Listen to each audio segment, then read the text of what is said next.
Hi everybody, I am Alicia John, nursing tutor. I have done my master's in psychiatric nursing. Today we are going to discuss about a very important topic, that is emergency drug. And first of all, we'll discuss what we are going to uh, see in this PPT. Let's start with the objectives. We're going to study or discuss about definition of emergency drugs. We'll know indications, understand mechanism of action, identify nursing responsibilities, and we'll learn necklace pearls. So let's start with the introduction. Emergency drug are medication used during following conditions like cardiac arrest, respiratory arrest, shock, anaphylaxis, severe hypotension, arrhythmias and status epilepticus. ये सारी जो भी हमारी conditions हैं जो आपने पहले भी पढ़ी होंगी, इन सारी कंडीशंस में हम इमरजेंसी ड्रग्स यूज करते हैं. इमरजेंसी ड्रग के नाम से ही हमें समझ में आ रहा है कि वो ऐसी ड्रग्स जो इमरजेंसी केसेस में इस्तेमाल होती हैं इन अ क्लिनिकल सेटिंग और इन अ आईसीयू और इन अ ओटी और इन जनरल इमरजेंसी कंडीशंस में यूज होने वाली ड्रग्स को हम इमरजेंसी ड्रग्स बोलते हैं. ये जो हमारी ड्रग्स होते हैं या जो भी हमारे इक्विपमेंट्स होते हैं वो सारे क्रैश कार्ट पे स्टोर होते हैं. Crash cart is also known as code cart. As you can see here in this image, this is the crash cart image. यहाँ पर ये पूरा ट्रॉली जो हमारा इमरजेंसी ड्रग ट्रॉली भी बोला जाता है इसको, इस ट्रॉली में हमारे सारे इम्पोर्टेंट ड्रग्स एंड सारे इम्पोर्टेंट इक्विपमेंट्स यूज होते हैं. सो लेट जैसे आप यहाँ पर ये देख पा रहे हो इसमें कि यहाँ पे सेवरल ड्रॉर्स हैं, ऑक्सीजन सिलेंडर रखा हुआ है, ऊपर में सारा मेडिकेशन एंड फर्स्ट एड वाली सारा स्टफ है. So this particular emergency trolley is used to store all the drugs and the equipments, and it must be readily available for immediate administration during emergency. हर तरीके से ये ready होना चाहिए, proper equipped होनी चाहिए, प्रॉपर ड्रग्स इसके अंदर होने चाहिए जिससे कि इमरजेंसी कंडीशन में इसका इस्तेमाल हो सके. Next is moving forward, we'll discuss about characteristics of emergency drug. These are the following characteristics of emergency drug. So number one is fast acting. Emergency drug should be a acting drug, highly effective होनी चाहिए, easy to administer होनी चाहिए, available in emergency trolley. जितनी भी हमारी emergency drugs हैं वो उस emergency trolley में available होनी चाहिए. Also जो भी हमारा ACLS एंड BLS के प्रोटोकॉल्स हैं उसके ही अकॉर्डिंग हम ये सारी अपनी इमरजेंसी ड्रग्स को और इक्विपमेंट्स को यूज करेंगे. Then crash cart, which is, as I said, it is also known as emergency trolley drug. जो इमरजेंसी ट्रॉली एंड उसमें हमारी कौन कौन सी ड्रग्स आते हैं हम उनके बारे में यहाँ पे एनलिस्ट हैं वो सारी ड्रग्स, हम उनके बारे में देखेंगे. Crash cart contain epinephrine, atropine, adenosine, amiodarone, lidocaine, dopamine, noradrenaline, calcium gluconate, magnesium sulfate, sodium bicarbonate, dextrose and naloxone. These are the following drug जो हमारे इमरजेंसी ट्रॉली में अवेलेबल होनी चाहिए. And now these are the let's talk about the equipments. So in equipments, number one is defibrillator, which is also called as DFib or defib. As we know that defibrillator हमारे ACLS के जो मतलब ACLS में use होता है in advance life support procedure. तो heart को revive करने के लिए, पेशेंट को रिवाइव करने के लिए हम डीफेब का यूज करते हैं. Ambu bag, oxygen support, ET tubes, suction machine and IV floats. Suction machine along with the tubing, हम हमारी ट्रॉली में अवेलेबल होना चाहिए। Number one drug is epinephrine और adrenaline. Epinephrine is also known as adrenaline and ये हमारी cardiac arrest की drug of choice है। जब भी पेशेंट हमारा कार्डियक अरेस्ट में जाता है, हमारा फर्स्ट एक्टिंग ड्रग जो हमारे लिए होगी that is epinephrine or adrenaline. Okay, so let's talk about the action. It stimulates alpha receptor, which leads to vasoconstrictions. It stimulates beta receptors, which increase heart rate. Also, it increase myocardial contractility. ये हमारे alpha receptors and beta receptors को stimulate करता है, जिसकी वजह से वैसोकॉन्ट्रैक्शंस होता है एंड हार्ट रेट इंक्रीज होती है। ऑल्सो ये हमारे जब ये अल्फा रिसेप्टर्स को स्टिमुलेट कर रहा है तो हमारी मायोकार्डियल कॉन्ट्रेलिटी इंक्रीज हो रही है, जिससे क्या हो रहा है, जो भी हमारा बेसिकली हमारा जो कार्डियक अरेस्ट है दैट मीन्स कि हमारा हार्ट फंक्शन करना बंद कर दिया है। तो उस मोमेंट में वापस से वो कॉन्ट्रैक्शन लाना और उसको इंक्रीज करने का काम हमारा एपिनेफ्रिन और एड्रेनालिन करता है। नेक्स्ट, अभी हम किन किन कंडीशंस में ये पर्टिकुलर ड्रग का यूज करते हैं, तो इंडिकेशंस आर कार्डियक अरेस्ट की कंडीशन में, एनाफाइलैक्सिस की कंडीशन में, सीवियर एस्थमा की कंडीशन में एंड सीवियर हाइपोटेंशन की कंडीशन में हम ये पर्टिकुलर ड्रग का यूज करते हैं। डोजेस की अगर हम बात करें, एक अडल्ट में during ACLS 1 mg IV every 3 to 5 minutes during CPR।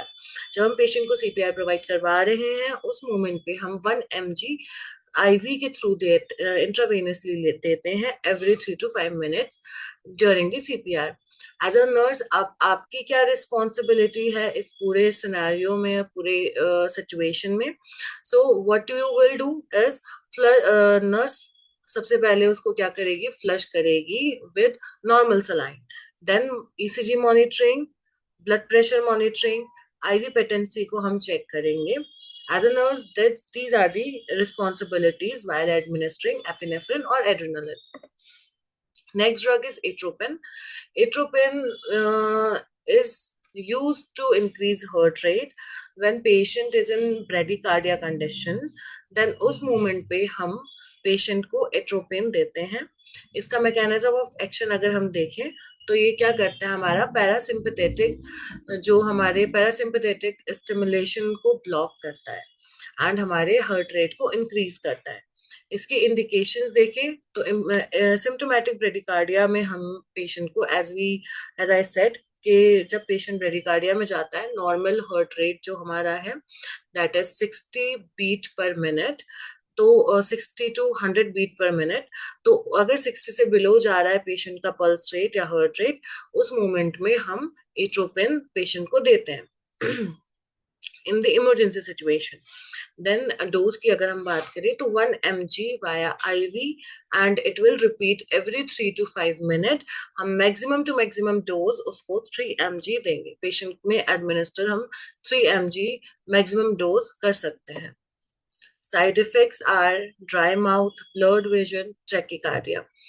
ये हमारे 3 साइड इफेक्ट्स हैं जो हमें पेशेंट में देखने मिल सकते हैं। Also if we are talking about nursing care, तो हमें एज अ नर्स एट्रोपिन के एडमिनिस्ट्रेशन के टाइम पे हमें पेशेंट का हार्ट रेट मॉनिटर करना है, ब्लड प्रेशर मॉनिटर करना है एंड ECG मॉनिटर करना है। ECG रेटिंग्स एंड जो भी उसका ग्राफ है उसको मॉनिटर करना है। Next drug is amiodarone.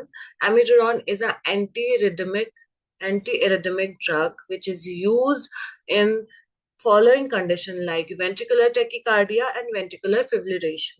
ये दोनों कंडीशन हमें तब पता चलेंगी जब हमें ECG अच्छे से रीड करना आता है।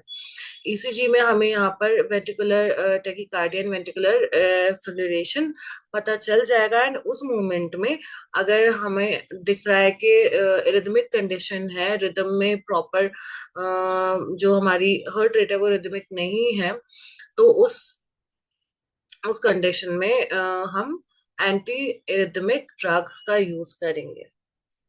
Then the dose are 300 mg हम IV पुश करेंगे।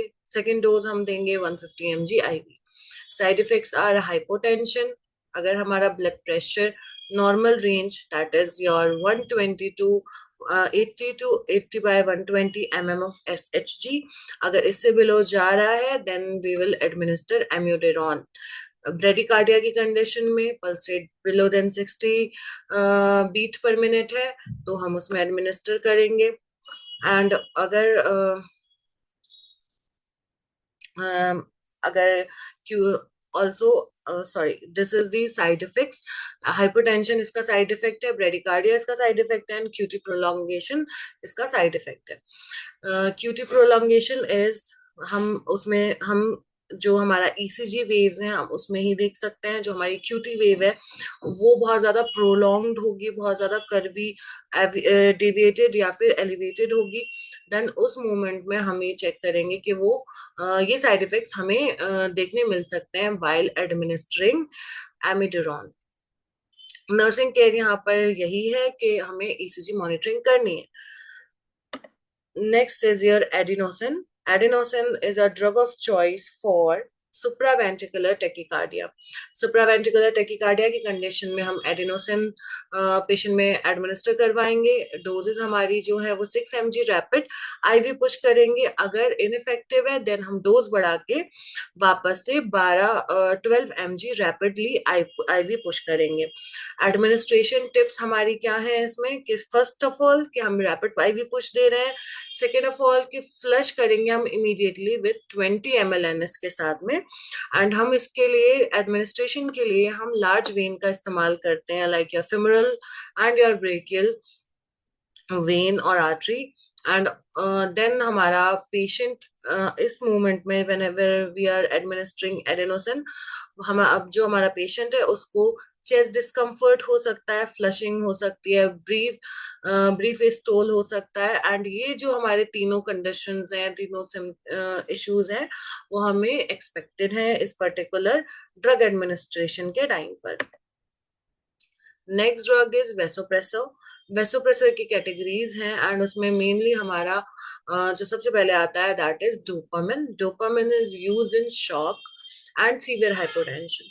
शॉक की कंडीशन में एंड सीवियर हाइपोटेंशन में हम डोपामिन का इस्तेमाल करते हैं पेशेंट के साथ। इफेक्ट इसके क्या है, इन बीपी को हाई करता है, बीपी को इंक्रीज करता, बीपी को बढ़ाता है, इंक्रीज करता है, इम्प्रूव करता है कार्डिक आउटपुट्स को।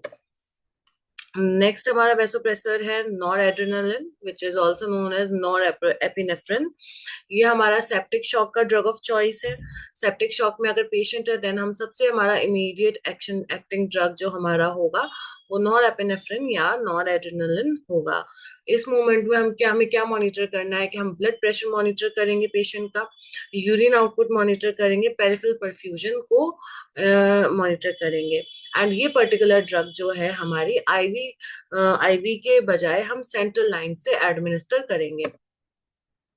अब ये सारी चीजों में हमारा रोल क्या है, नर्सिंग रिस्पॉन्सिबिलिटीज क्या है before, during and after administration of emergency drug. तो सबसे पहला है हम पेशेंट की आइडेंटिटी चेक करेंगे, देन हम इंडिकेशन वेरीफाई करेंगे कि ये पर्टिकुलर ड्रग किन कंडीशन में हम दे सकते हैं और किन कंडीशन में हम नहीं दे सकते हैं। डोज चेक करेंगे, प्रिस्क्राइब डोज क्या है, एंड उसकी मेडिकेशन की या ड्रग की एक्सपायरी चेक करेंगे। ड्यूरिंग एडमिनिस्ट्रेशन कंटिन्यूसली हम ईसीजी मॉनिटरिंग करेंगे, बीपी मॉनिटरिंग करेंगे, ऑक्सीजन सैचुरेशन चेक करेंगे एंड आईवी पेटेंसी को चेक करेंगे। आफ्टर एडमिनिस्ट्रेशन हमारा प्रॉपर डॉक्यूमेंटेशन होना चाहिए, हमने कौन सी इमरजेंसी ड्रग दी है, क्या सारी उसकी डिटेल डॉक्यूमेंटेशन होना इम्पॉर्टेंट है। एंड देन पेशेंट का रिस्पॉन्स को ऑब्जर्व करेंगे एंड उसके फर्दर कॉम्प्लिकेशन के लिए भी मॉनिटर करेंगे कि पेशेंट को इस पर्टिकुलर ड्रग से कोई साइड इफेक्ट या कॉम्प्लिकेशंस आ रहे हैं कि नहीं आ रहे हैं। यहाँ पर हमारी जो नेक्स्ट स्लाइड है वो हाई ईल्ड टिप्स हैं। जैसे हम पहले भी डिस्कस इस बारे में कर चुके हैं, epinephrine is used in cardiac arrest and anaphylaxis. Adenosine used in SVT, that is supraventricular tachycardia. It is a drug of choice for this particular condition. Atropine हम bradycardia के लिए यूज करते हैं। Amiodarone is used in ventricular tachycardia and ventricular fibrillation. Noradrenaline is used for septic shock. Naloxone used in opioid overdose. Dextrose used in hypoglycemia. Magnesium sulfate used in torsade disease. यहाँ पर हमने एक rapid मतलब rapid memorising table दिया हुआ है, जिसमें हमने जो प्रीवियसली डिस्कस किया है, लाइक कौन सी ड्रग किस कंडीशन में हम यूज कर रहे हैं, उसके की पॉइंट्स क्या है, की नर्सिंग पॉइंट्स हमारे क्या है। इपिनेफ्रिन है कार्डियक अरेस्ट में इस्तेमाल कर रहे हैं every 3 to 5 minute during CPR. Atropine है ब्रेडिकार्डिया में यूज कर रहे हैं, इसके साथ साथ हमें हार्ट रेट को मॉनिटर करना है। एडेनोसिन है जो हम एसवीटी की कंडीशन में यूज कर रहे हैं, जिसको हमें क्या करना है, रैपिडली आईवी पुश करना है प्लस एनएस के साथ में फ्लश करना है। एम्यूड्रॉन है जो हम क्या कर रहे हैं, वीटी और बीएफ कंडीशन में यूज कर रहे हैं, एंड हमें क्या करना है, ईसीजी को कंटिन्यूसली मॉनिटर करना है। डोपामिन हमारा जो है वो हम शॉक की कंडीशन में यूज कर रहे हैं, उसके साथ साथ हम बीपी मॉनिटर कर रहे हैं। नॉर एड्रेनालिन जो है सेप्टिक शॉक की ड्रग ऑफ चॉइस है, तो हम उसको किसके थ्रू एडमिनिस्टर करते हैं, प्रेफर करते हैं सेंट्रल लाइन से। नेलोक्सोन जो है हमारा ओपॉइड का ओपॉइड के ओवरडोज के टाइम पे हम यूज कर रहे हैं एज एंटीडोट। मॉनिटरिंग इसमें हम क्या कर रहे हैं, मॉनिटर करेंगे रिकरेंट रेस्पिरेटरी डिप्रेशन को। देन हमारा आ गया है डेक्सट्रोज जो कि हाइपोग्लाइमिया ग्लाइसीमिया कंडीशन में यूज हो रहा है, इसमें हम क्या करेंगे, ब्लड शुगर को रीचेक करेंगे। मैग्नीशियम सल्फेट जो है हमारा इक्लेम्शिया कंडीशन एंड टॉर्सिड डिसीज में हम यूज करते हैं, जिसमें हम क्या करेंगे, मॉनिटर करेंगे respiratory rate and deep tendon reflex. Eclampsia is a condition जो प्रेगनेंसी के दौरान अगर होती है while patient is in labour, उस मोमेंट पे अगर पेशेंट का बीपी हाई हो रहा है तो उस कंडीशन को हम इक्लेम्शिया बोलते हैं, एंड उस कंडीशन में हम ये मैग्नीशियम सल्फेट पेशेंट को एडमिनिस्टर करते हैं। Calcium gluconate is used for hyperkalaemia, जिसमें हम क्या करेंगे, ये पर्टिकुलर ड्रग को हम स्लोली एडमिनिस्टर करेंगे एंड ईसीजी मॉनिटर करेंगे।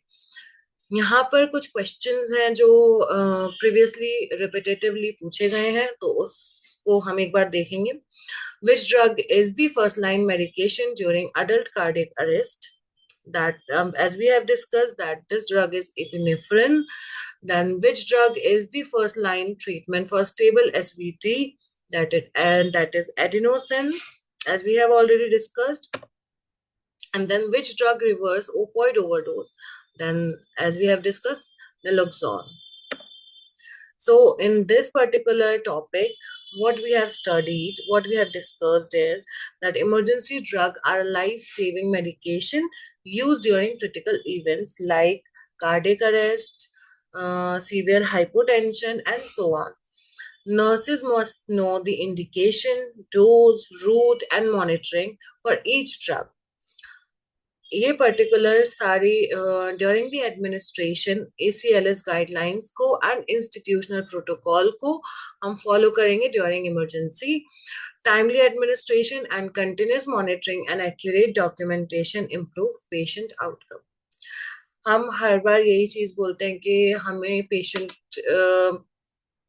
पेशेंट आउटकम को इम्प्रूव करना है, और वो हम कैसे कर सकते हैं, प्रॉपर हमें जब पता होगा कि हमें कौन सी ड्रग किस टाइम पे किस तरीके से एडमिनिस्टर करनी है, उसके साथ साथ हम मॉनिटर करेंगे पेशेंट को, प्रॉपर डॉक्यूमेंटेशन करेंगे, तो हम किसी भी तरीके की माल प्रैक्टिस से या किसी भी तरीके की कॉम्प्लिकेशन से बचा सकते हैं पेशेंट को, और अपने आप को भी for the safer side documentation के थ्रू अपने आप को भी हम सेफ रख सकते हैं।